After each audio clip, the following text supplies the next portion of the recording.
Cylinder blast का अभी prima facie हम लोग को लग रहा है कि उसकी वजह से ये कांड हुआ है। तो अभी जब पूरा ख़त्म हो जाएगा, ये हम लोग जो पूरा डाउज किए हैं, अभी फायर तो पूरा डाउज हो गया है, अब उसका विश्लेषण हम लोग करेंगे कि आखिर क्या इंसिडेंट था। थोड़ा टाइम लगेगा उसमें, बट वी विल एनालाइज।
काबू पा लिया पूर्णतः। हम लोग ने जो रेस्क्यू किया है, जो इस कुछ होटल्स में ठहरे हुए थे लोगों का, तो कुल मिलाकर के रेस्क्यू करने की संख्या जो 30 से ज़्यादा लोगों का हम लोगों ने रेस्क्यू किया है।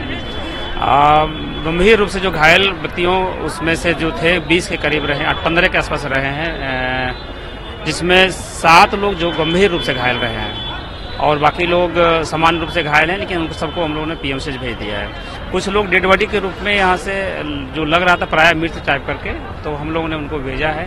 संभव है कि उनकी स्थिति बाद में खराब हो गई। उसमें से कुल मिलाकर के अभी तो जानकारी जो मिल पाई है हम लोगों को, 5 से 6 लोगों का मृत्यु होने की खबर है। एनडीआरएफ की टीम भी देखी जा रही है।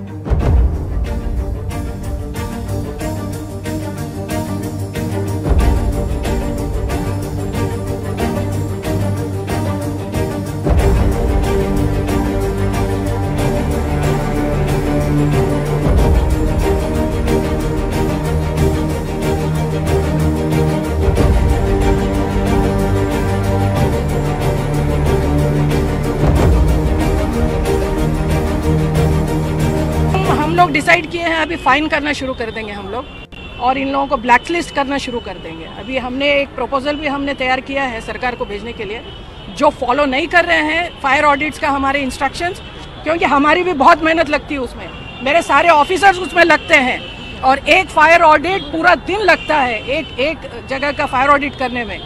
तो हम ये एक प्रपोजल दे रहे हैं सरकार को भी और मुझे लगता है कि सरकार भी सहमत होंगे इसमें।